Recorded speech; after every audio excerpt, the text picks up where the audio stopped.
Oh, I'm invisible. One moment, please, as your friendly local jellycat is rendering. Okay, yep, here we are. Okay, whoopsie poopsie. We're here, and we'll see how far we get in this game today. Honestly, I'm gonna see if I can jump right in for this one because I'm very excited. Yes, we are at one of the final streams that I know. One of the final streams of this game, which has been months in the making. Honestly, I feel like it's been almost a year of this game at this point. And that's okay. Because this game is great and it's super worth it. Final streams of this game. You know, the home stretch of actually finishing this game. This is happening. Invincible. Ooh, interesting. Yep, no, that happens when you first start any fighting game. You're gonna get juggled. Yeah, it's been at least 6 months of this game, though, at this point, I swear. To be fair, I basically didn't stream for all of January because of the surgery and et cetera, et cetera, et cetera. Yeah, an entire decade. I've been in cat time.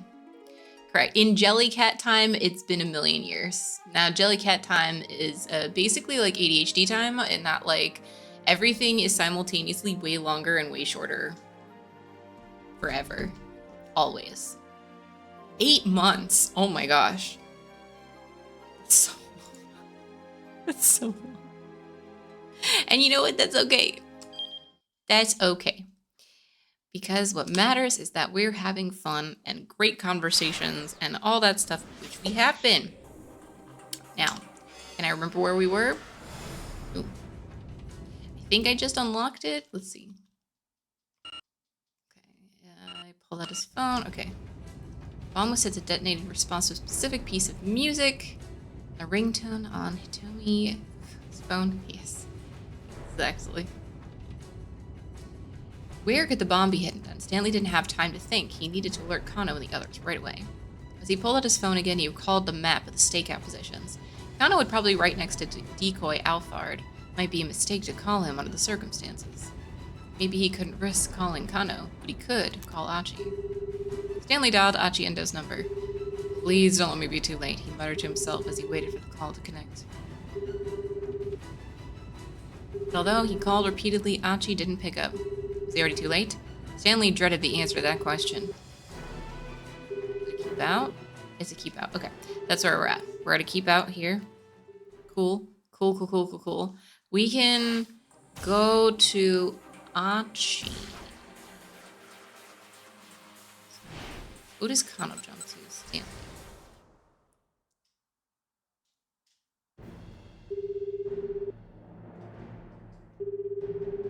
But which jump?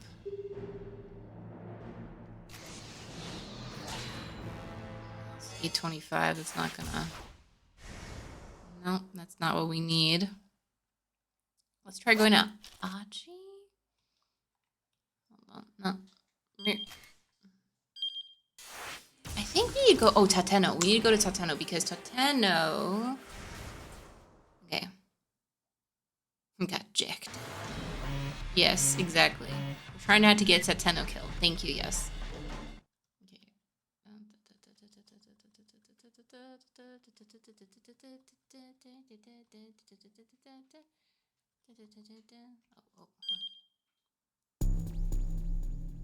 What was the right call? Should he still pretend to be in the dark and let Khan try to hack the password? Couldn't go anywhere until Stanley got there. Knew exactly what he needs to do. What's the matter? Okay. Alright, we see this one. This is still the same. Funniest part of missing so many streams. Yeah, the stakes just keep jumping up. Funny, spicy juice with a silly cat mascot to there's a virus killing people to there's bombs. Oh yes. Listen, this is like international bioterrorism with also bombs. There's so much going on here. Isn't Kanan gonna hack the password? Okay, yep. What about Stanley then? I think this is where we need to go. It's not.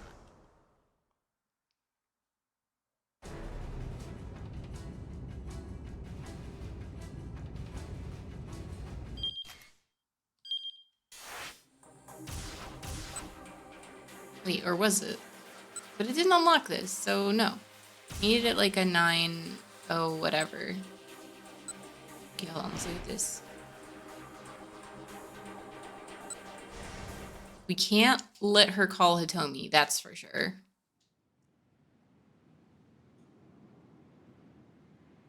Stop. This is sort of nonsense we don't have time for right now. Kana shook her head, then put her phone away. If you're really Alphard, then you don't actually need to hack the password, Tatena said. I'm guessing you've already got it from Tanaka, which means you'll be able to get your hands on the antiviral as soon as you get into the lab. Kanan didn't so much as flinch. The only thing stopping you is the antiviral still in Tomiosawa's body. Yeah, I'm all going every single timeline all over the place. Assessing it are two very different things. You want to eliminate Hitomi. That's why you learned her down at the Scramble, am I wrong? That's true. How am I planning to get rid of her? Using this so-called substitute Alphard or something? Yes, that's right. Couldn't think of any other way. You don't know the first thing about Alphard. Keeps the outlines of his plans blurred, so his deliberate actions just get lumped in with the coincidences. Yeah, literally substitute teacher Alphard. He'd never solicit help from a third party. Lieutenant called Kano. The detective was quick to pick up. Lieutenant, what's going on? You get Hitami Osawa to safety immediately. Alphard isn't trying to get her blood. He wants her eliminated. What? Hurry. Yes, sir. Once he'd gotten Kano's confirmation, Tateno hung up. Okay. We can't go there yet. And now your little plan has been foiled, Tateno said. Kano snorted. Has it now? If I really am Alphard, then all I need to do is eliminate you here and head right into that lab. Even without her gun raised, she still radiated intimidation. Tateno might have had her at gunpoint, but he could still feel the threat of her presence like a gathering storm. Eliminate me, he said, doing his best to mask any sign of weakness. You're the one who doesn't have your gun ready. I don't need my gun, God said simply. Why's that? Because you can't shoot me. Okay, yep, I've seen this before. What's that supposed to mean? Her look pierced him like a blade. Then she quirked an unsettled smile and took a step closer to him. Don't move, he warned.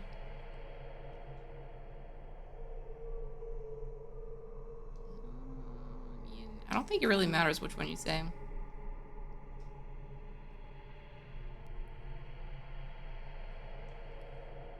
Try anything funny and I'll make sure you regret it. He kept his gun trained on the center of her chest. You can't shoot me. Yeah, like, right? It didn't exactly, right? Tateno's gun trauma the entire time. He was more than happy to kill an innocent girl, but when we're talking about someone who is probably very not innocent and acting certainly not innocent, he can't. How do you know about that? I heard you talking with the younger detective. Yep, she'd been there. Let's test my theory. You think a Alphard shoot me right here? No. Can't do it, can you? You're afraid to pull the trigger. Yeah. Use this theory. Exactly. She specifically triggered the trauma. Like, literally, she's like, yes, I have this psychology. Remember, she's an expert assassin, hacker, everything, and also psychologist. For evil.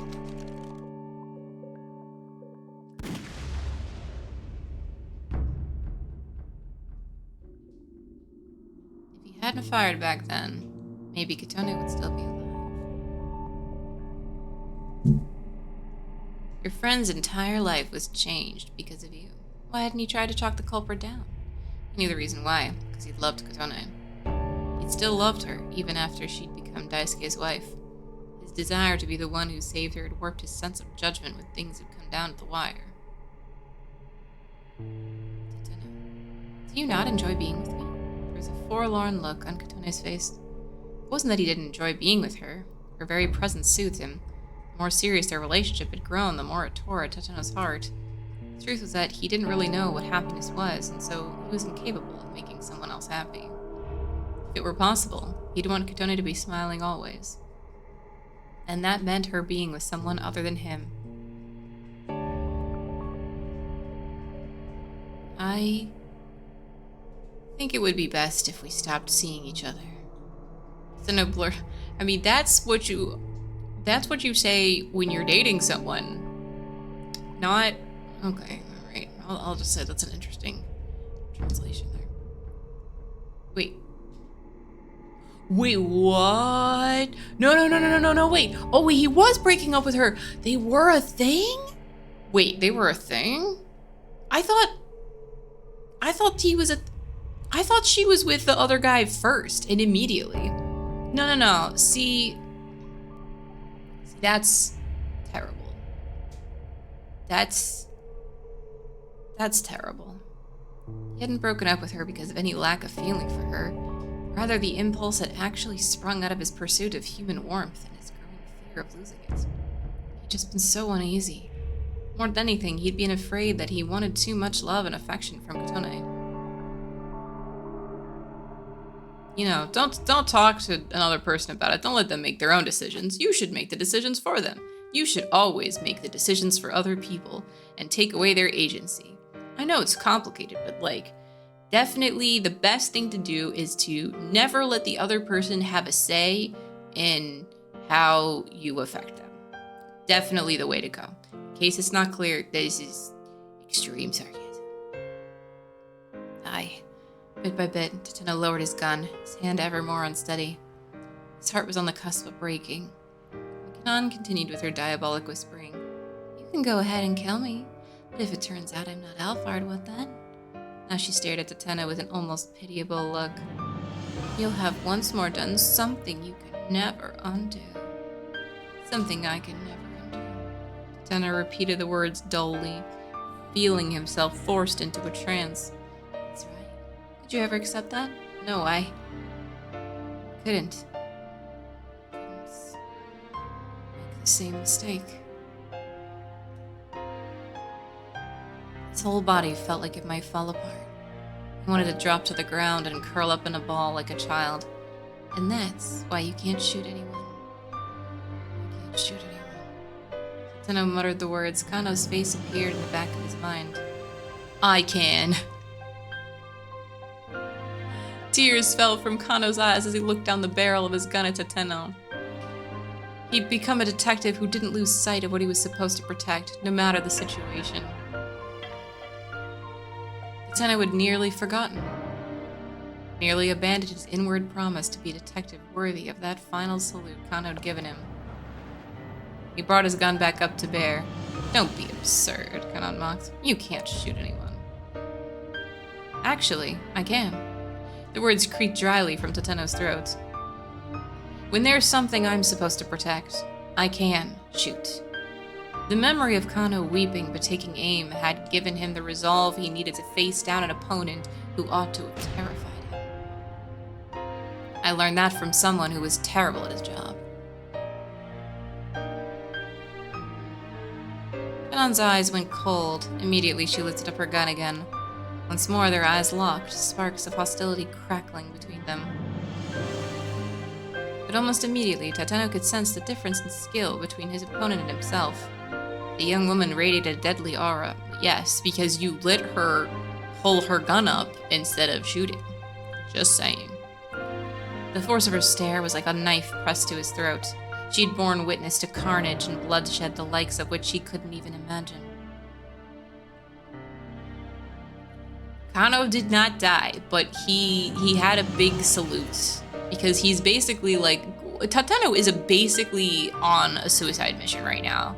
He's here with someone who has a 100% deadly virus.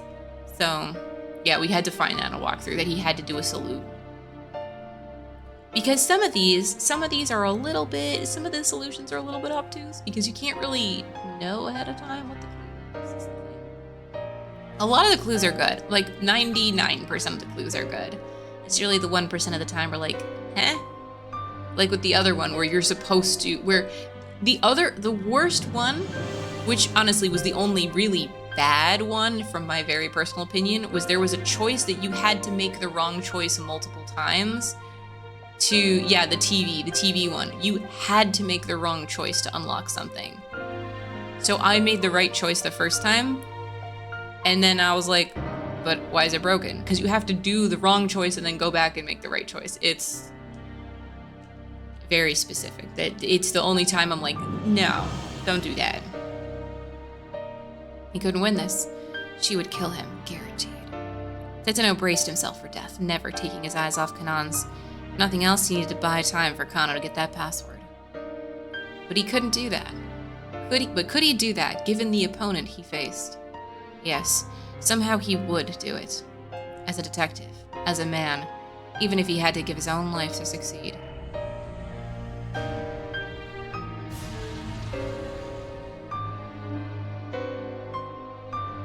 Even if it couldn't come close to making up for the sins he had committed.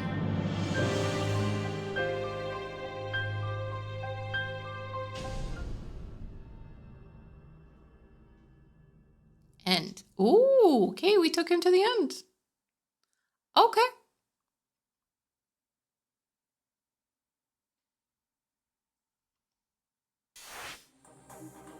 Okay. But we still know we have a jump here, so let's go to Kano, and then let's unlock that so we can get the jump properly. Yes. Honestly. No, Stanley is apparently the last name also, which is great. I mean, it makes perfect sense, but still.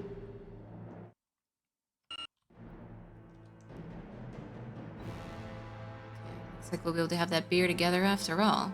Phone rang several times before Osawa picked up. It's Kano, I have the password. Are you serious? Osawa blurted in shock. Here, let me give it to you. You ready? Yes. 59 FBAIQ 4QL1. As he passed along the alphanumeric sequence, Kano kept his eyes on Palmer. The man stared back at him with an expression of bitter defeat. There was a long silence on the other end of the phone.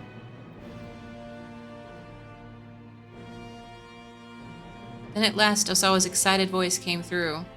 Right? There's a lot of silly digits there. It did it! It opened! The lock opened! Kano let out a deep breath of utter relief.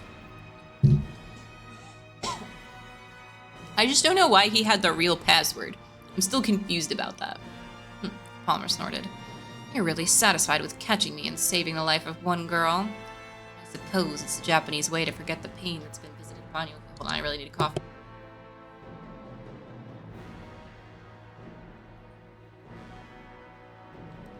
I'm also gonna drink some tea. Which is really hot. Hydrate. Sorry, it just came out of nowhere.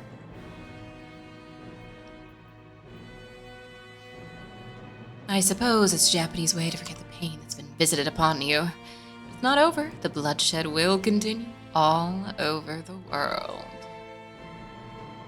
Women, children, elderly, innocent, all will bleed, because absolute justice is on our side. I'll be honest, if you talking about justice and talking about women, children, elderly, innocent, all bleeding, are you really, is that justice, or is that just massacre? That sounds like massacre. Maybe genocide. Don't know. Either way, it's, I don't know, man. You kind of look at another and be like, are we the baddies? Yeah, it's not real justice. Like, it's, murdering innocent people is literally never justice. Ever. Never. Not ever. Also, I'm sorry, my brain broke at the thought of, like, carbonated tea. I've had it once, and it was weird, and I did not like it. But, you know, I'm glad it works for you. You know what? For each their own. I do not need bubbles in my liquids, honestly. I generally pretty much avoid that. And it is what it is. Is that right? Slap. Did he punch him? Kano drove his fist into Palmer's face. There's no such thing as absolute justice. It was that kind of blind faith that kept the world in conflict. He's right. Well, this sure is quite the mess. Whirling around in surprise, Kano saw Kuze standing there. Director Kuze! He bowed his head apologetically. He may have apprehended the criminal mastermind, but only because he'd ignored a direct order to place Maria under quarantine. Sorry, sir, but I save the apology, Kuze interrupted. You're the one who solved the case. You did good, kid. Once again, Kano bowed, this time even more deeply. Oh, one more thing. Yes, sir? Sasayama's regained consciousness. Thought you'd like to know. Sasayama? They were able to save him? Got a call from the hospital. Looks like he's gonna pull through. That's great. It's great news. Tears of relief came to Kano's eyes. And if Osawa was able to get the lock at the lab open, he should also have been able to get Maria the antiviral without any further difficulty. Just as on our side, you know, after we kill all the innocent, maybe a puppy or two, right? Like, literally. Yeah. I mean, I remember Sasayama. I still remember his partner that he's sad about getting stabbed. Like, it's a whole big character moment for him. But yeah, it's been a while. Kano dragged Palmer to his feet, then undid the handcuff from his own wrist, using it to properly bind his captive. The metal ring snapped shut with a soft, satisfying click. Palmer limply hung his head. It was over. It was all finally over. It really had been quite a day, Kano reflected. Beyond all the challenges he'd faced, he'd come face to face with his own shortcomings. Now he knew what a long way he had to go to be the man he wanted to be, but at least he'd learned what it truly meant to be a detective. Kuze was muttering to himself nearby. I mean, you don't even look alike, but... The director shook his head and cleared his throat. You know, Kano, for a second there, you look just like Tateno. Really, sir? Kano smiled, fussing sheepishly with his hair. Kuze's words were the finest praise he could have asked for. Someday he hoped he really might be a detective like Tateno. No, he decided he would be.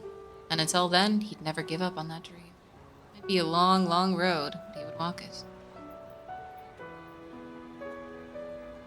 Kano looked up into the sky. The neon lights of the city shone from all over. No stars, because too much light, obviously. This was the same old Shibuya that it always was, but one that looked at now with new eyes.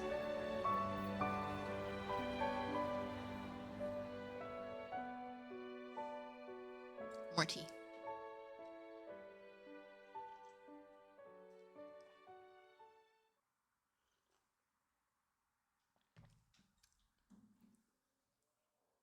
All right, we got the keep out. Now we go back to Tateno.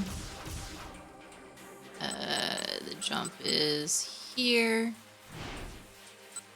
We take the Kano jump. It did have end energy. It's very close.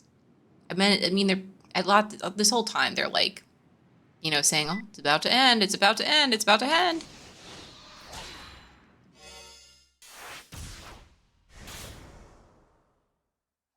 No, that guy's done for. He needs to get it. Kano gets a phone call from Tateno now. This was the same old Shibuya that it always was, but one that he looked at with new eyes. Ring, ring. His cell phone rang. Tateno's name appeared on the incoming call display. Kano quickly picked up. Detective Tateno, what's going on? Need to get Hitomi Osawa to safety immediately. Alphard isn't trying to get her blood. He wants her eliminated. What? Tateno wasn't making any sense. Alphard Palmer had already been arrested. The threat was over now. Hurry, Tateno barked. Yes, sir. Detective, Hachi called out suddenly. He was standing with Hitomi and the others near the statue of Hachiko. Detective, that's not the real Alphard. He's a fake. A fake? I mean, he's still a criminal. Like, he still needs to be apprehended. I mean, he is, but still. He just got a call from Stanley. Kano didn't want to believe it.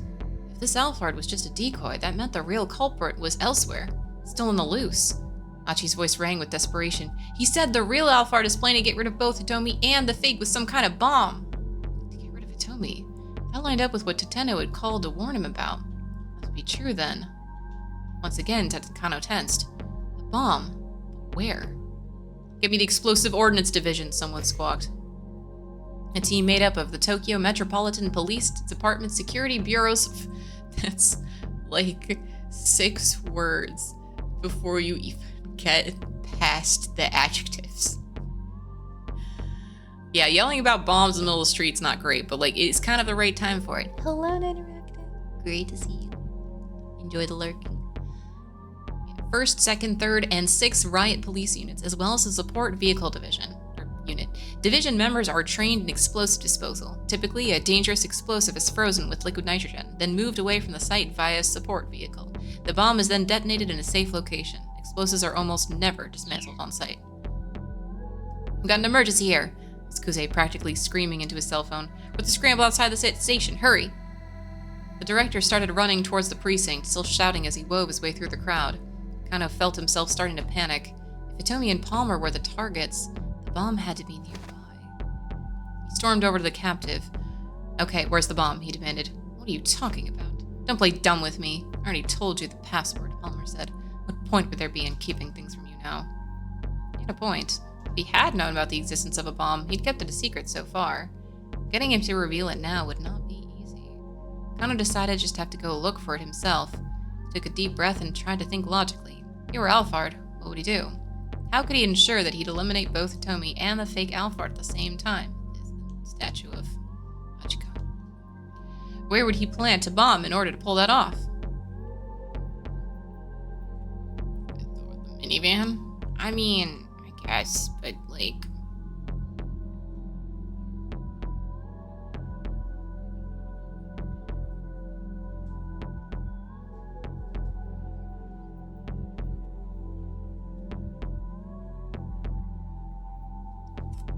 But, like, it's not on Hitomi. I mean, I'll try the minivan thing, but, like, I need him to look at the statue of Hachiko because I feel like it's there.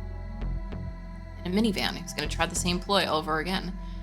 Kano thought back to the other van explosion earlier that afternoon. Alphard would need an explosion big enough to wipe out both Hitomi and the fake Alphard, even if they got separated. With that in mind, rather than plant a bomb in one fixed spot, he'd use a minivan, which could be easily moved where Hitomi and Palmer happened to be. Gee, it's in a minivan. Look for a minivan. Then avoided. Kano scanned the area. There were plenty of vehicles parked all around, but no minivans. It seemed strange. If the two intended victims were here now, he'd expect the bomb to be somewhere near as well. Still, he didn't spot a minivan anywhere. Kano ground his teeth in frustration, sweat practically pouring from his forehead. Was he wrong in his assumption? If he was wrong, where else could the bomb be hidden? His mind began to run in circles. Okay, you can do this. Focus, just think, focus, think. He had to trust himself, and then take action. He decided he'd just have to start checking whatever vehicles were close by. Leaving the fake Alphard under SOS's watch, he ran for the nearest parked car. He peered in through the side windows. There didn't appear to be anything suspicious inside. Of course, if the bomb were set in the engine compartment or trunk, a cursory check like this would never find it. Still, he hurried to the next car. He had to trust his detective's instincts. He couldn't spot the bomb itself in a vehicle. Maybe something else would alert him to its presence. A certain criminal's signature that Kano sure would linger. Nothing abnormal here, no problems here, not this one either. 2 minutes must have passed since he started searching for the bomb. Already more than 15 since Palmer appeared on the scene. The detonation could come at any moment now. Kano felt like he might crumple under the weight of fear. Might already be too late. He felt utterly defeated. Then he saw it. A small, boxy minivan, and it was racing right towards him. That was it. Had to be. The van drew steadily closer, streaming a massive plume of white smoke. Kano sprang into action. "Stop that vehicle!" He rushed right into the minivan's path, bracing himself to stop it with his own body if necessary. The driver's compartment was filled with white smoke, making it impossible for him to see who was driving. The van might be unmanned. "Stop!" Kano shouted again. He knew it was probably pointless, but he had to try.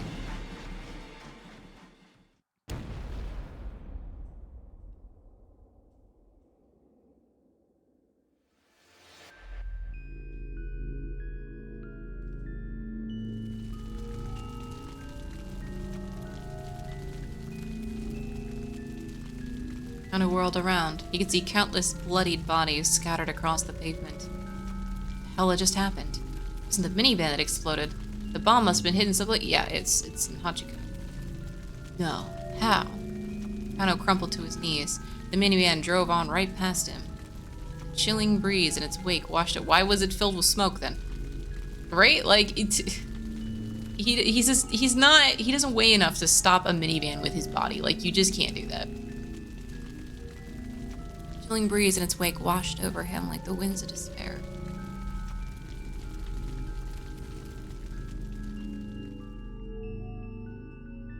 First people First game with people who vape confirmed. Yeah, vaping was not even invented then. At least not that kind of vape. Okay, so it's... Okay, let me see if I can tell him to look at Hitomi at least. Because I know where it is. Like, I know where it is logically. I know where it is in my heart. Hitomi. That way he could be certain he'd at least eliminate her. Now that Hitomi carried the antiviral with her body, Alphard couldn't risk letting her go. If other terrorists happened to find out about her and managed to get a hold of her blood, it could undermine everything he'd done. Whether he succeeded or failed at getting the antiviral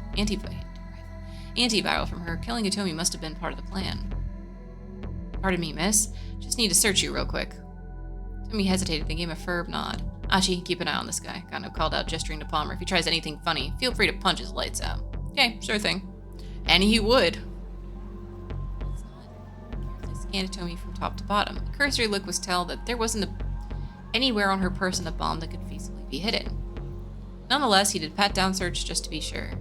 She had her cell phone in her pocket, but beyond that, she wasn't carrying anything of note on her person. Did you buy all that jewelry and accessories you're wearing yourself? Yes, most of them. The ring I got from my sister. What about your clothes? Oh, I bought them just this afternoon. The top I was wearing before it got torn. Kind of sighed deeply. No bomb. It wasn't there. Is Kano's guess off base, or had Stanley just been jumping its shadows? Deciding he better check with the American, Kano got out his cell phone. Cell phone? Oh, finally. Okay. This was the way to make him think about it. Kano stared at his phone without dialing. That was it. People always keep their cell phone on them. If you planted a bomb on one, you'd be sure to eliminate the owner. Tell me, you have to give me your cell phone. It's a bomb. It was the only explanation. He took the phone from Hitomi and went to power it on. Stop, Achi shouted. Don't turn that thing on. Why not? I don't know, it's just what Stanley said. He told me to make sure her phone stayed off. There was no doubt about it. This was it. On his own phone, Kano called Director Kuze.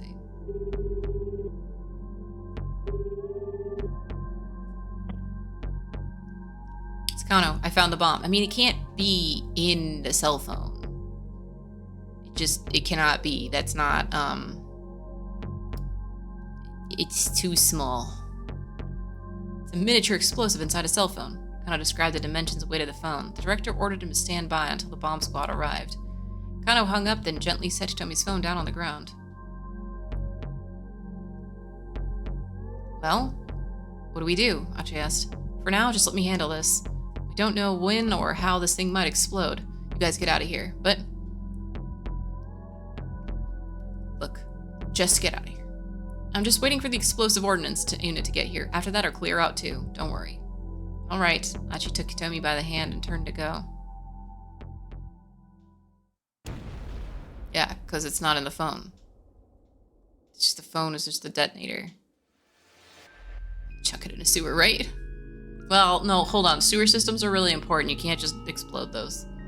Soon later, Kano's senses were knocked out of him by a thunderous explosion. The blast was far too big to have come from something the size of a cell phone. Yeah, I know. Okay, I guess you just can't do it with Kano.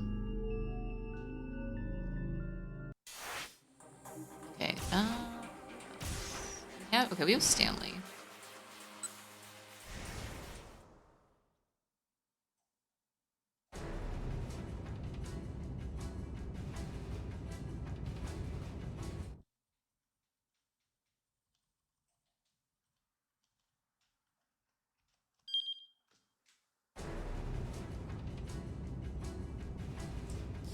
Yeah, that was it.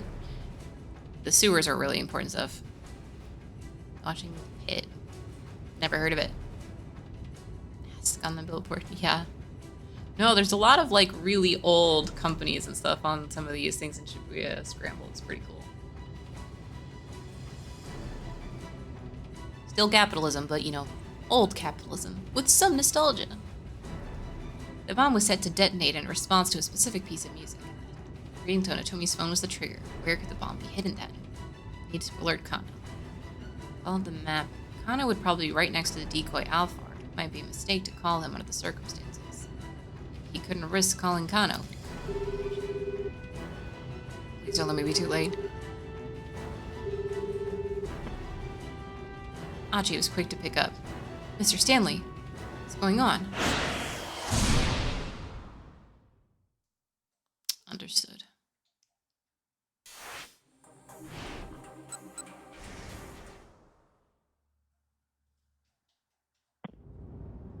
"3 days ago? Oh my gosh. Okay, we gotta get Achi there first. Okay, hold on. Okie dokie, Achi, let's go.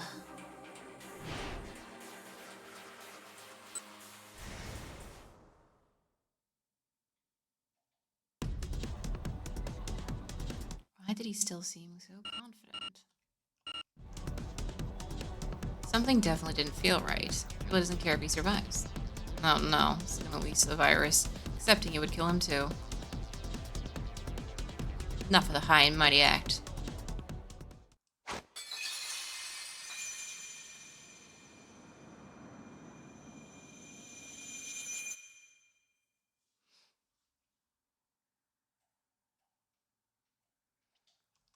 Okay, look out, catch him, catch him!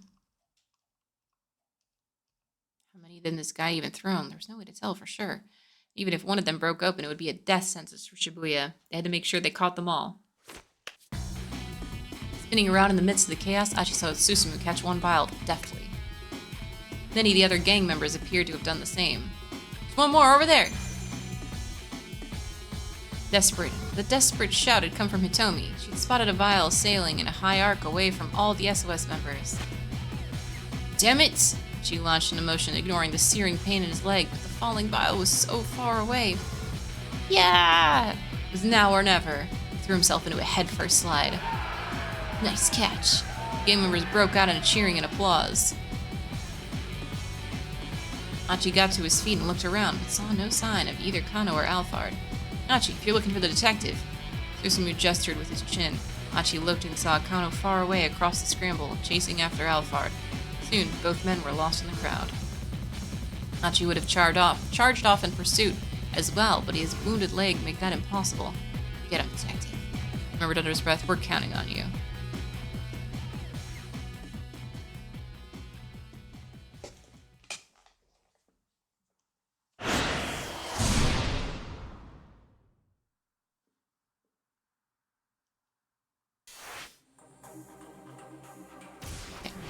Now we go back to the jump, we unlock Achi, which then will probably unlock Stanley. Jumpy, jumpy, jumpy, jumpy.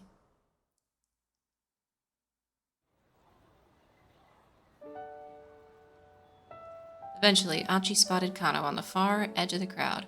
The detective pumped his fist in victory. Looked like he got an Alphard to cop off the password.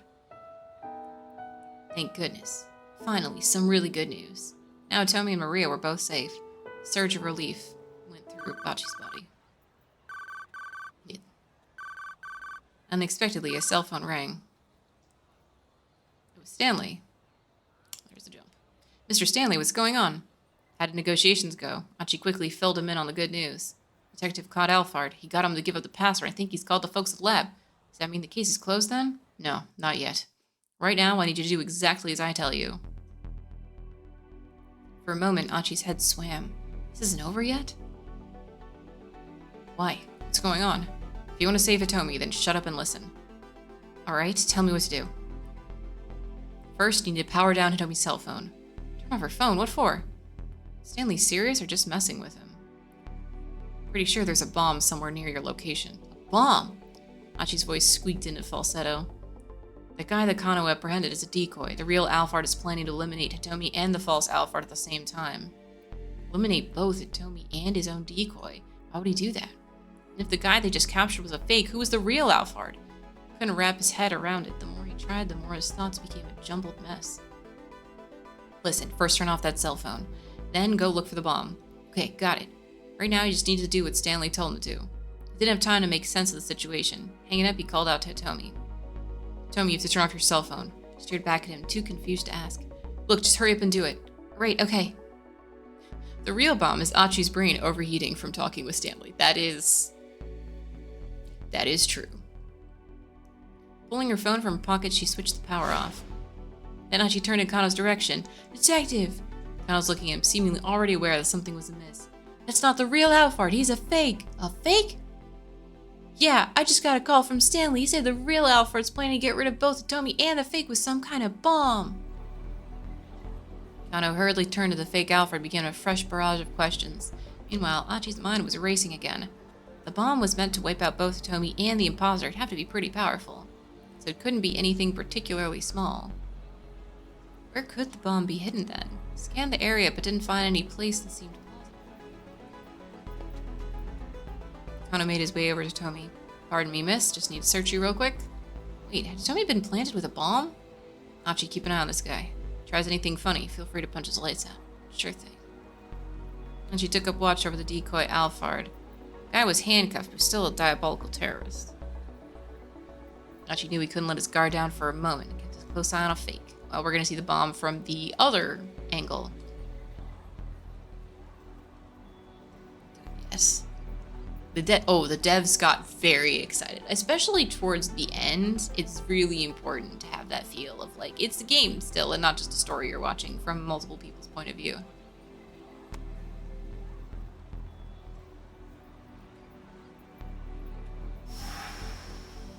Turn that thing on. Ah, it's just what Stanley said.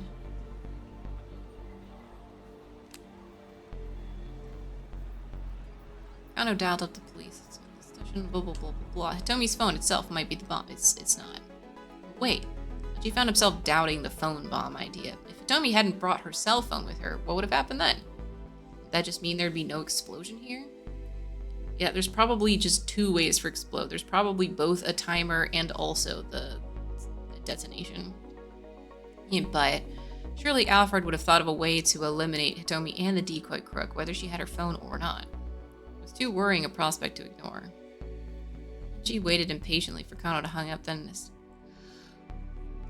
Right? I mean, poor Kano. He's trying at least. For now, just let me handle this. We don't know when this thing might explode. Guys, get out of here. Kano set the phone on the ground and started to put some distance between himself and it. Hachi followed after him, dragging the fake Alphard along. Yes, we know. It's not that. Suddenly, there was a tremendous boom. I'm just gonna go, Stanley.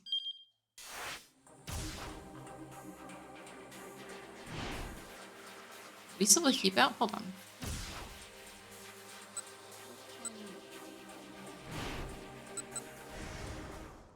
Here.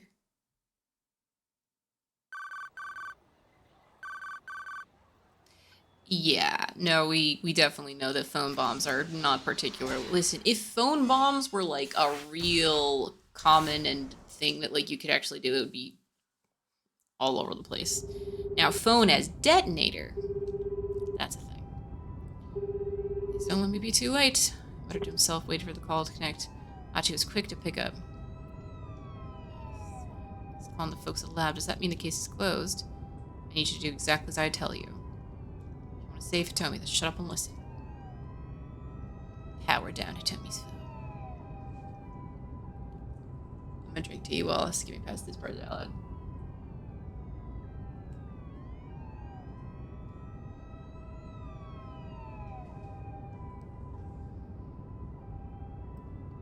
Stanley didn't have time to explain that Kanan was Alphard. Besides, it would only confuse the matter all the more at this point. Listen, first turn off that cell phone, then go look for the bomb. Got it. Hopefully the team at the Scramble would be able to pull through. Now Stanley needed to focus on capturing Alphard. Tighten his grip on the steering wheel. His emotions were coming on far too strongly for him to keep them in check. In the back of his mind, Stanley thought about the last he'd ever seen of Frank. There had been nothing left of his brother but a bloodied hand reaching out from beneath the rubble. Even since that day, since that very moment, or I think ever since that day, probably, Jack Stanley had sworn vengeance upon Alphard. He would never forget the rage he'd felt at having what was left of his family taken from him. We thought it was Kanan who was gonna kill Alphard. Now it's probably gonna be Jack here. Hey Jack, once it's all tidied up, I'm gonna need a drink. Let's you and me have a beer together. Sure, you got it. Stanley sprang into action, leading away the throng of panicking civilians. I mean, maybe not. There is a sequel, but still. All the while, he couldn't help but worry about Frank. I mean, none of these people are probably Alphard in the end. Alphard is probably none of them. Almost got 30 minutes left, he'll be fine. Backup will definitely be here in time. He did his utmost to reassure himself, but still, the doubts gnawed at him. When the bomb squad descended upon the area, clad in their protective gear, Stanley shot a look at his watch. Oh my god, look at their little bomb suits! They're kinda cute. Explosive Ordnance Disposal EOD suits. Also commonly called bomb suits or blast suits. Worn during bomb disposal operations to protect the wearer from the shock of a blast or from any hurled fragments any explosion may produce. Such a suit is, however, wholly inadequate to protect the wearer from a large, powerful explosive, such as several hundred grams of C4 detonated at close range. Right? No, this is a good one. Everyone is Alphard. Oh no, it's definitely not that one. Only about 15 minutes have passed. Still plenty of time left for them to deactivate the bomb with their liquid nitrogen. God, Frank's gonna be alright. But he got no chance to relish that thought.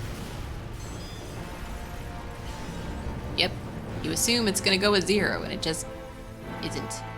There was an ear-splitting boom as a powerful shockwave shook the area. Stanley whirled back around, staring in horror at the place that his brother has been. It remained but a mound of rubble. A later investigation would reveal that the timer on the bomb's exterior had been a mere ruse. The explosive had never linked to a timer at all. Instead, it had been detonated via remote control. When electrical detonators capable of triggering an explosion with an electrical current were invented, they quickly rendered old-style fuses obsolete. In the modern day, many terrorists use small electronics such as cellular phones and keyless entry remotes for cars as explosive triggers. Alphard had deceived them, using a visible timer to lull them into a false sense of security. Stanley had managed to save many lives that day, to be sure, but it had come at the cost of his own brother's life. Had he really made the best decision he could have made? He was still asking himself the same question over and over. But no matter how much he blamed himself, it wouldn't bring Frank back. If there was one thing he could still do for his brother was get revenge on Alphard with his own hands. Stanley had been in constant pursuit of Alphard ever since. He would stoop to any level for information without remorse. His opponent was someone who would do anything at all, to achieve a goal. It only made sense for him to do the same. At some point, he'd stopped even hesitating to get his own hands dirty. He would charge headlong into any danger if he sensed Alphard's presence. Even his own life was a price he was willing to pay in the name of vengeance. He could never hope to latch his jaws onto his quarry's throat if he behaved like prey himself. He must be the greater predator. He would cast aside his humanity, would become a blood-stained beast if that improved his chances at the hunt. For the hunt is all that mattered. Pursuit of Alphard had become his only purpose. They wrote an American character very well. Like, yeah, it's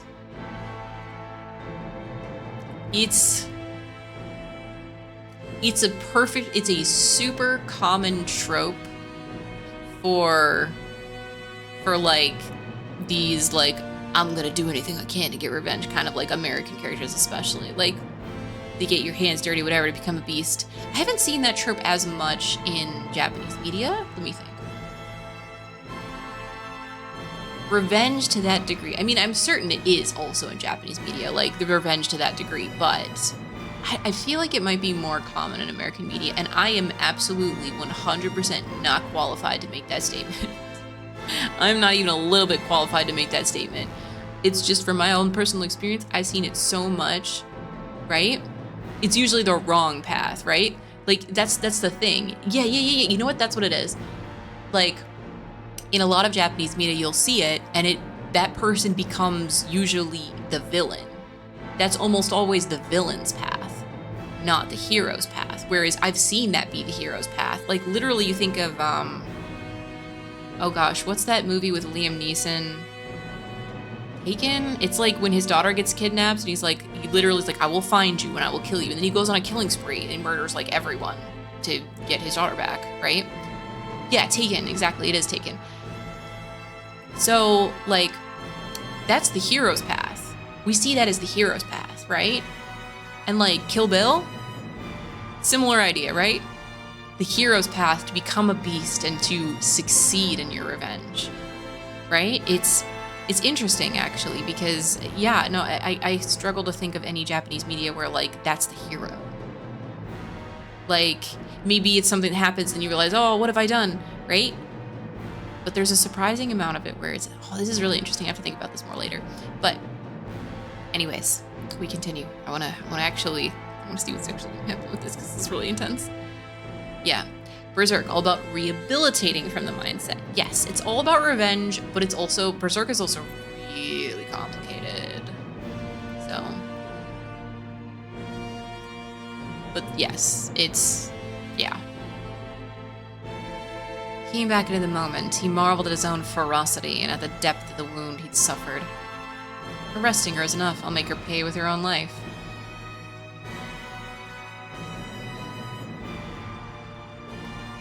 I mean, here's the thing, I just said that in Japanese media it becomes the villain, so... Right? Immediately, oh, I'm gonna do it. I'll lose my humanity. But what would Frank think? Like, you know, go from being like, I'll do it, I'll destroy her. I mean, but also, at the same time, some people should not be allowed to just hang out and be alive forever. Like, listen, okay. I have opinions. I have strong opinions.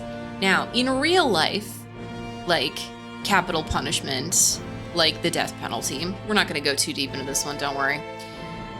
In real life, it's almost always a bad idea. There are almost no cases where that's actually the right thing to do.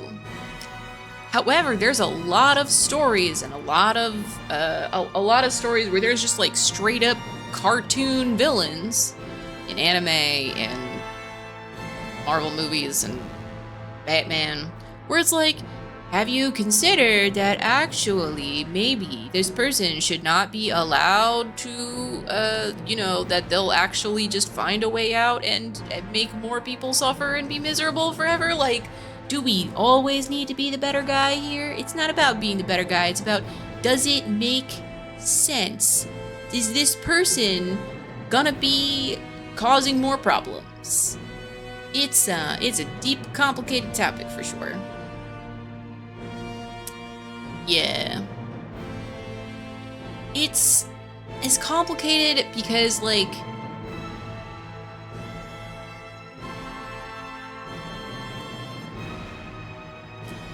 I'll have to yes, my opinions on this. Like, I'm not even, like, that's the best part, is I'm not even 100% sure, right?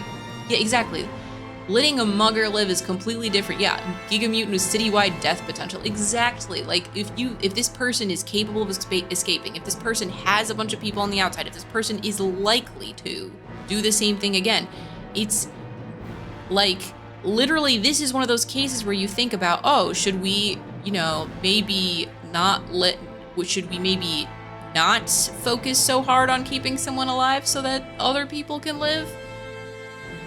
Exactly. Slaughtered millions, destroyed hundreds of countries, erased thousands of cultures, committed multiple other atrocities. What should we do, sir? He needs a redemption arc. We can't stoop to his level. It's like, you're not stooping to his level. Are you becoming a mass murderer? Are you threatening entire city? Is that the level you're stooping to? No, you're stooping to the level of, what if that guy stopped doing that thing? What if he wasn't able to do that thing anymore? What if we especially know that he said, haha, I'll get it and I'll do it again? He literally said it out loud with his mouth multiple times. He's gotten out before. He's escaped before. He's gonna do it again. I know it's probably not gonna go well if I pick A or B here, but like, I'm gonna, because I gotta know what happens, because it is straight up the fact of, like, maybe, like, there's different kinds of revenge, right? Like, if we talk about, like, war versus war, like, yes, that's bad. There's a difference between, like, a person who's, yeah, it's a whole thing. But yes, I'm glad we all understand that there's, when we talk about cartoon villains, it's a little more clear that, like, you know, maybe the super duper revenge thing is, yeah.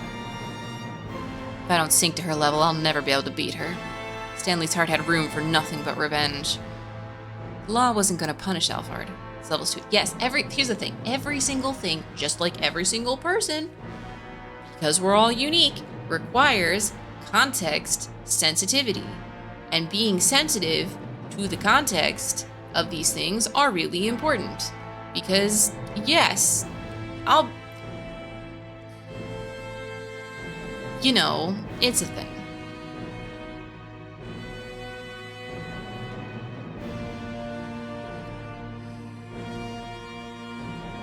That is also true, but that's why it needs to be sensitive to context.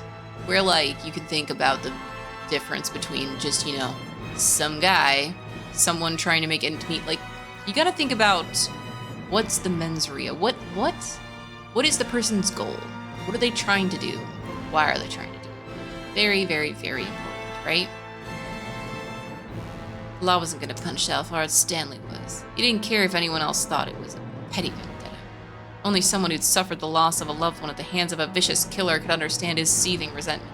And honestly, it especially for, like, cartoon villains, it goes for, like, when you have, like, oh, I don't know, talk about, like, My Hero Academia, you have, like, a super duper duper villain who has, like, crazy superpowers and, like, needs to be hidden away because otherwise, you know, he 100% will escape and then cause a lot of problems with a lot of people because he's capable of doing that. Like, it's one thing when it's like a human, like you can put a human in a jail cell and generally speaking, they can't just, like, escape, right? Generally speaking. But, like, when you got superpowers, it gets weird.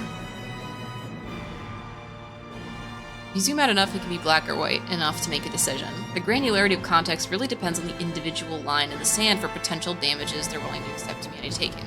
This is actually also the problem with superpowers in general. Now, don't get me wrong, I love superpowers. I love stories with superpowers. I always have. It's one of my things that I will always enjoy forever, right? But, like, there's a difference between, like, there's a human who effectively has the power of a nuclear bomb inside his hands. Things get a lot more complicated in that case because the problem of these things is really, like, the power. Like, what is one person able to do? One person is usually, like, in real life, one person, not super dangerous if you take away, you know, their weapons, right? Or metaphor for minorities. Yeah. No, that's sort of the thing, exactly. You zoom in on, like, yeah, does an organization deserve to exist? Oh, yeah, exactly. Well, actually, when you talk about, like, corporations and organizations in general, like, that does get more complicated because, yes, if you have organizations and you start talking about, like, death penalty in those cases, that's no longer death penalty, that's, like, war. And war, pretty much always bad. Like, that's like, really, generally pretty black and white, a bad idea. However, there are things like, you know, you're supposed to interfere if a country is just, like, deciding that they're doing a genocide. That's why genocide is, like, a legal term, which requires countries to take action, and why people generally don't use that word anymore. Because they don't want to do anything about it. Right? Like, the thing is, genocide is also just bad, always. And so it's like, when I say an organization shouldn't exist, I'm talking about, like, oh, maybe some monopolies, like companies, are too big and they should be split up. Not like we should, you know, murder all the people inside. That's absolute nonsense. And that's also the difference here, is every single thing, context Sensitive. Yeah, one guy without powers going to battle with supers. Yep. Hydrogen bombs working coughing baby. It is really weird because, like, that's the thing about powers is that, like, all of these shows, all of these comics and stuff, like, the powers are literally just based off of plot. Like, how powerful a power is based exclusively off of plot. And yeah, that kind of does make sense in real life because, like, humans are only capable of things because of their emotions and their ability to decide if it's actually, like, their ability to, like, smarticle it out and figure out they can do the thing. But still. Anyways. Only someone who'd suffered the loss of a loved one at the hands of a vicious killer could understand his seething resentment. It's definitely going to be the wrong choice, though. Finally, the Okoshi Pharmaceutical Laboratory came into view. There were two people standing outside the front gate. It was Tateno and the girl who was pretending to be Kanon. Each had a gun drawn on the other. Somehow, Stanley had made it on time. He pulled up his car alongside them, then reached down to the gun sleeve concealed beside his seat. You know, we also talk about, like, you know, death penalty bad, etc., but, like, whoa, like, it matters in stories like this. And it's true, like, it matters in stories like this and it matters in real life. But then you also have stories like, even when I was playing Horizon Zero Dawn. We killed so many people. We murdered so many people in that. Like, most video games, there's a lot of murder. There's a lot of people that are just people. It's like, they're not really people. And that's not a solvable problem. And you think about that and you're like, oh, vigilante justice bad. But also, we'll at the same time play these games where, like, hey, you fell off a cliff. And it's also fine, because context. You're not supposed to feel bad about every single person that, like, you know, in a game that dies, because that makes no sense. But then you have Spec Ops: The Line. And that's a great game for making you feel feelings about the fact that war involves actual people. That's all I'll say about that. Yeah, that's very, unfortunately, like, it's very similar to real life, and actual war is kind of a problem. But also, we're also capable of understanding that that's a game. And, like, it's the gameplay of, like, oh, don't kill anyone is for specific types of games, because otherwise you wouldn't have all these, like, interesting battles and stuff, right? Yeah, it's basically got to be careful why people are the way they are. Tribe versus tribe is, oh yeah, that's also very true. Tribe versus tribe is, chimpanzees go to war. Like, it's unfortunately just a thing that apes do. Not all of them, but most of them. Or not most of them, at least a lot of them. I don't know if it's most, actually. Bad, right? You killed this singular guy. You're a terrible person, forgetting you had to kill 1,000 other people, right?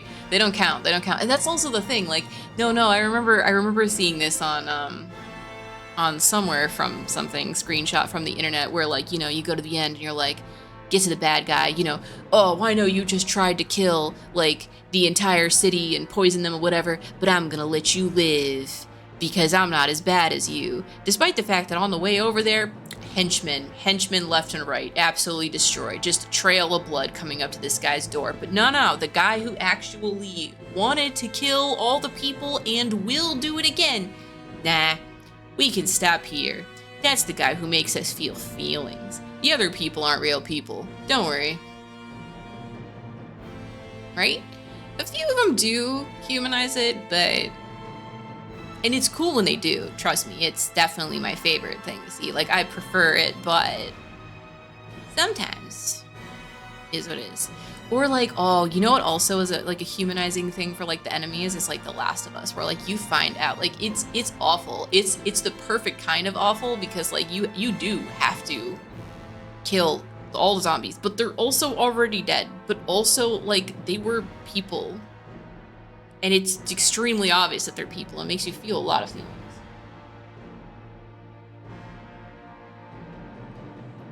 So, very sad. But it's so... Gosh, that's like a whole topic of conversation that could go for hours, just about like the stories and logistics and all the stuff behind killing. But no matter what, it always has to be an other that has to be either like dehumanized or really close to it to be able to do it, right?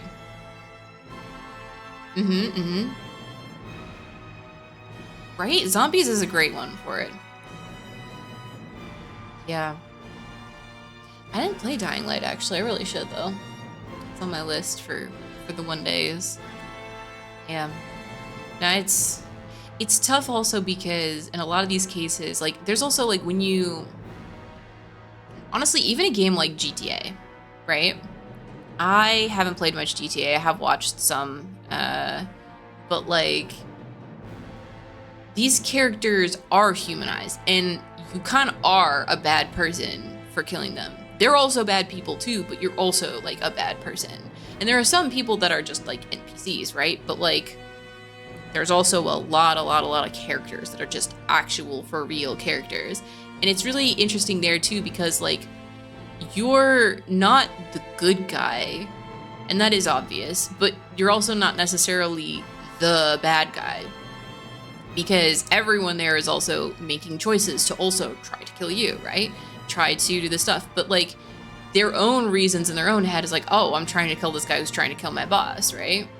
That's a normal thing for a bodyguard to do. But also then you're, like, nobody's winning this engagement, obviously. It's not really a win. It's an everybody loses situation where two people are... from the higher ups put into a situation on a much lower scale than like normal war, just like, oh, you two can, one of you gets to be alive and that's it. Last of Us 2. Oh yeah, no, the Last of was really right. I haven't heard a single thing about that. I played through the game and at no point in time did I ever even a little bit think about the Middle East. I was 100% thinking about everything that happened in the game itself. Like, there might be some mirrors there, and it might be something that even was, some devs might have been inspired to it, but I think it might be a stretch to say that it is the thing. Like, I will say that I don't think that that's fair of a comparison to make for all people who play it. Definitely that's a whole thing. And The Last of Us 2 is also definitely, I like the way that it's, I say controversial, in that like it's clearly the plot revenge bad, but it's more than that. I liked it a lot more than I expected I would for The Last of Us 2. A lot of opinions about it. We won't get too deep in that because it so quickly gets into spoiler territory. Resident Evil 5 racism claims, yeah. I mean, honestly, the biggest things from this is like when you, like, because yeah, everything is inspired by everything else. Everything else does pull metaphors from things in real life. Like, it's important to know about it, but at the same time, I think it's also important to just kind of digest your own media. Like, don't take anything from media in general for granted. Digest your own media and, like, even bad people can make interesting experiences. Hatred towards Palestinians for murdering Israel. Wow. That's very interesting. Which again is weird because it in zero... Again, played through the whole game. At 0 point in times did I think about this. 0. That's so weird. Well, I'm glad, like, I'm glad apparently, like, I guess unless you find out about it, it doesn't, you don't feel that. Religious group. Maybe. That part of the game was not... The religious group part of the game wasn't particularly long, though, so I don't know about that.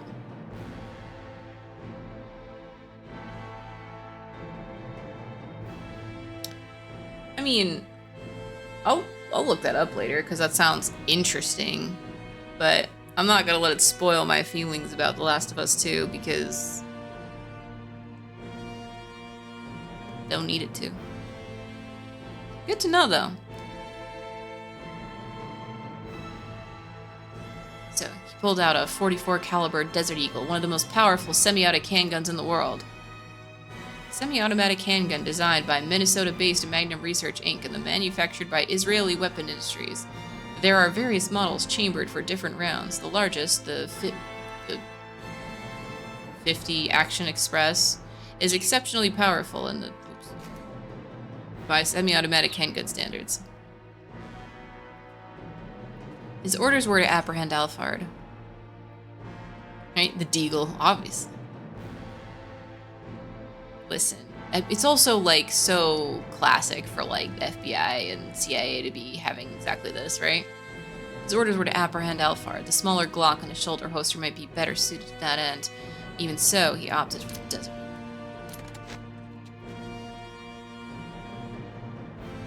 Getting out of the car. I mean, Glock in that yet.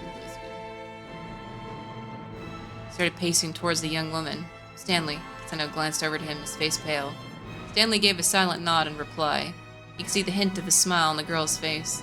Probably a smile of overconfidence. Well, her brazenness will get her no further. I got in touch with the others. Told them to turn off Tomiosawa's cell phone. See your eyes react. Imagine that by now you've also managed to deal with a decoy, or deal with the bomb you planted on your decoy. The young woman remained silent. And of course, they've managed to bypass the lock inside the lab. You know what that means. The little plan has failed. Completely. I guess we could search the decoy, but it seems silly. Stanley could see the girl's stare sharpen. He chased Alphard all around the world, only to arrive here at last as an island nation. It's been a long, long journey, and he'd spent a long time suffering. Now both the journey and the suffering would be over.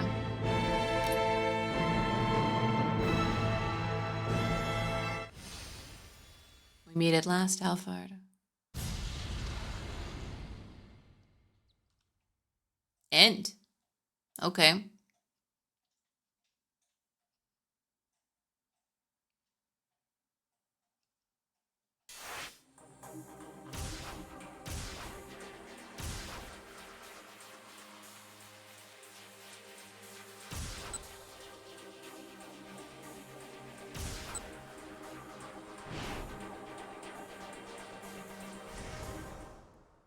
I mean,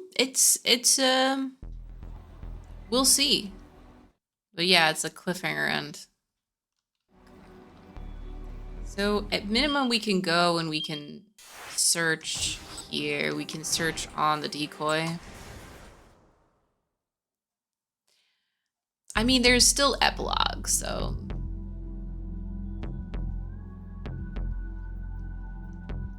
gonna begin to pat Palmer down carefully. Algie, check the case, hurry. He gestured to the attaché case Palmer had been carrying. Don't move. Kano searched through his captive's jacket and the pocket of his pants. He came up with nothing. Perhaps Alphard had fitted the bomb out of the man's watch or belt. Stop this, I'm carrying a bomb. Shut your mouth. Kano couldn't spot anything suspicious about the watch or belt either. He clenched his jaw in frustration. Did Palmer really not have it after all? Detective! Uzachi, looking alarmed. Kano hurried over to him, dragging Palmer along. When he looked inside the attaché case, Palmer's face went pale. No, it can't be. Alphard, why? His voice was hoarse with betrayal. Yeah, he didn't think he was gonna die. Then he abruptly broke into stilted laughter. Trusting someone else really does make you blind. Such a simple, childish ruse. It went right under my nose. Palmer looked over at Kano. We need to get out of here immediately. That right there is C4. High-yield plastic explosive used by the military. A plastic explosive created for military use. The chief component is RDX.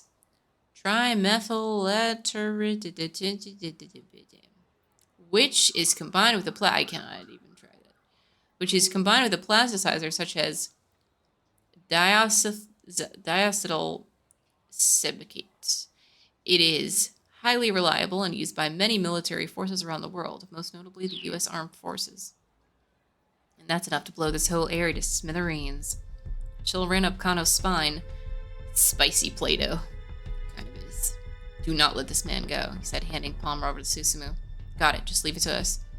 Susumu signaled to his followers, who immediately dumped Palmer unceremoniously on the ground. That is very spicy Play-Doh. I bet that's literally just clay. I mean, obviously, it's not. They don't have C4 for, the show, but still. Kano carefully inspected the inside of the attaché case. Not she had found a false bottom in the case. The space beneath it was indeed packed full of plastic explosives. It is a lot. Set within it was what looked like a detonator. Kano didn't know much about bomb disposal. He'd only been taught the very basics during his police academy training. Nonetheless, something drew his eye. Microphone. There was a parabolic microphone attached to the detonator. In all likelihood, the detonator had been set to go off in response to some sort of sound. Hey, detective, that thing gonna explode or not? Hachi's voice was shaky. Looks like it's sound activated, but it hasn't gone off just from having people talking nearby. It means it must be set to explode in response to a specific sound trigger. Specific sound, huh? Hachi took a moment to think. That's it! Must be Atomi's ringtone. That's why Stanley had me power her cell phone off. That means we're safe then? It's not gonna explode anymore, right? I know how to fight back any feeling of relief. He couldn't forget that this was Alphard they were dealing with. Assuming they were safe would be a dangerous mistake. How do you even get that much C4? I guess it's Alphard. He's got everything, I guess. I don't know how it started, but he's got all the things.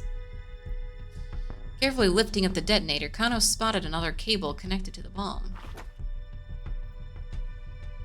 As calmly as he could, he tried to remove the plastic explosive from the attaché case. He quickly discovered that the thinly stretched sheet of plastic explosive was only an intermediate layer, concealing a second false bottom. A small timer had been set beneath it. It was not just a sound trigger. Kano's mouth had gone dry. His voice came out as a whisper. The bomb has also been fitted with a countdown timer. Stanley had been right on the mark. The ringtone of Atomi's cell phone would trigger the explosion. That way Alfred could eliminate both her and his stooge Palmer at the same time. Just in case the sound trigger were discovered, as a backup, the bomb had also been rigged to explode after a set time. Kano speed dialed his boss. Kuze, where's the bomb squad? 151, 150. Not even 2 minutes left to go. Didn't look like the explosive ordnance unit would make it in time. Kano scanned the area, weighing his options. He noted Achi standing right beside the bomb case. Achi, leave that thing and get out of here. Achi didn't move. No way. He sat down, the attaché case cradled in his arms. Achi, what the hell are you doing? Not going anywhere until everyone's made it to safety. Detective, you need to get these people somewhere safe right away. Clear the area first, then I'll go. There's no way I can do that. Damn it, don't you want to save these people too? Kano bit his lower lip in frustration. Achi was right. If the bomb went off amidst a crowd like this, there was no telling how many casualties there'd be. He needed to do whatever he could as quickly as possible. Get back! Everyone, get back! Achi shouted at the top of his lungs. There's a bomb! Everyone, get out of here! Just run! Following his lead, Kano started directing nearby civilians to safety. Tomi, Susumu, and the others added their voices to his. There's a bomb! Everybody, run! Get away as fast as you can! Please, you have to get out of here! The crowd wasn't listening to their warnings. On the contrary, some people hurried closer to see what the commotion was about. It's no use. They were out of time. Kano had to save Achi at least. Turned back to him and called out, Achi, that's enough. Leave the bomb. Let's go. Achi, Tomi shouted. Come on. Achi only clutched the bomb more tightly. What are you doing? Kano screamed. Come with us. Hurry. Still, Achi would not move. Susumu's face went pale. Achi, your leg. What about my leg? Earlier, when you kicked that steel pipe. What the heck? Finally, Kano understood. It wasn't that Achi didn't want to move. He couldn't move. And so he decided to get all heroic and use himself as a human shield to minimize the impact. I don't think it would do anything. Yeah, I don't think it would do anything. Your body will just become also a part of the bomb. Use himself to minimize the impact of explosion on everything else. That idiot, Kano muttered. His leg was busted. Why didn't he say so? How'd he even make it this far? There couldn't be much time left. Kano rushed to help him now. He might not make it to safety before the bomb went off. He had to make a decision.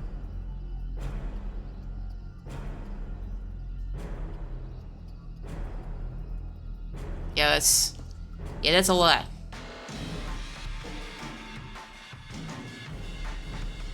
Rush in without a plan. The detective needed both cool mind and a fiery spirit. The more heated the situation was, the more he needed to stay cool. He could feel the muscles in his leg begin to stiffen. It's best to slow his racing heartbeat as his mind sought desperately for a way out of the situation. But his eyes remained fixed on Achi, holding the bomb in his arms. Knowing he exploded at any moment made it almost impossible to think.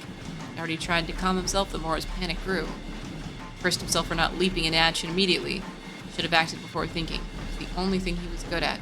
He stood frozen, staring at Achi. Then he felt the hairs rise up on the back of his neck. White smoke was pouring from a approaching minivan. The vehicle teetered to a stop along the shoulder of the road. Still, the smoke spilled out, roiling from a partially open window. Kano could feel a strange chill in the air. Is that... Instinctively, he rushed towards it.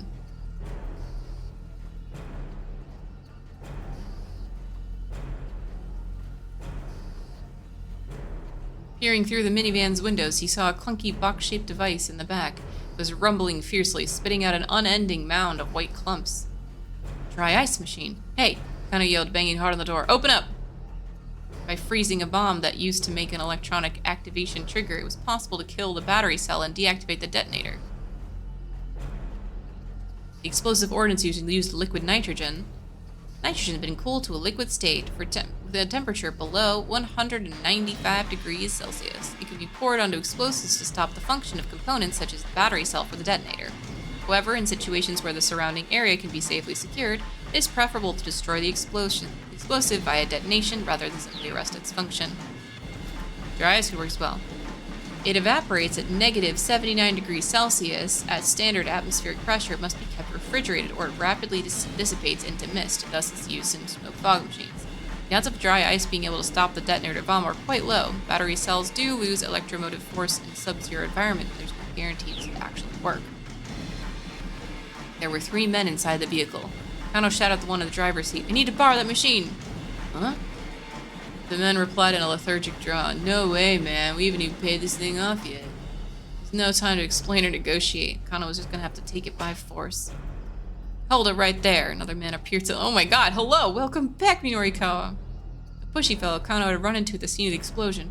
You guys are with that Wandering Angels theater troupe, yeah? Yeah, this is their dry ice machine that's broken. It won't stop.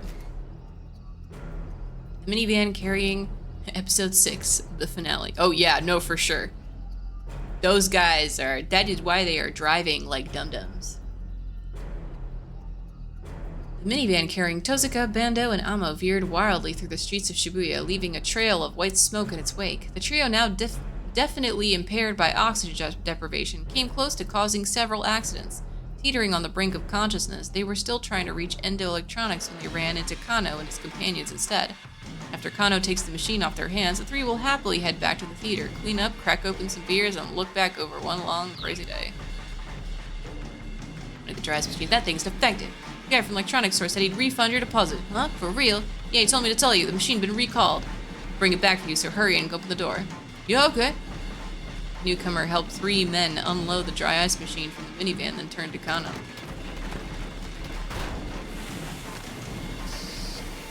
Here. Hurry up and take it, he shouted. Right, thanks. Kano wasn't sure what was going on, but he took the machine and ran, pushing it ahead of him across the pavement. Achi, Tomi wailed, tears in her eyes. It just blew right past her, trailing a billowing plume of white smoke in his wake. Please let me make it on time. Please let me make it on time. Please let me make it on time. Kano let loose a wild yell. He ran as fast as he could, as it would take him towards Achi and the bomb. To be continued. Okay. We have to continue more later. It is 30 minutes past the time I was supposed to stop, but I wanted to see if we could. We're not finishing it today, but we're definitely finishing it next week. At least I'm pretty sure at this point. Listen, we have so many people on end. We just We just need to get Achi in here, there, right? Exactly, right? Oh man, it's so close. It's so close, but it's gotta be next time. Plus, there's an epilogue anyway, so like we'll do this, and then we still want to know what happened. Yeah, it's next week. Next week. Next week, it's gonna happen.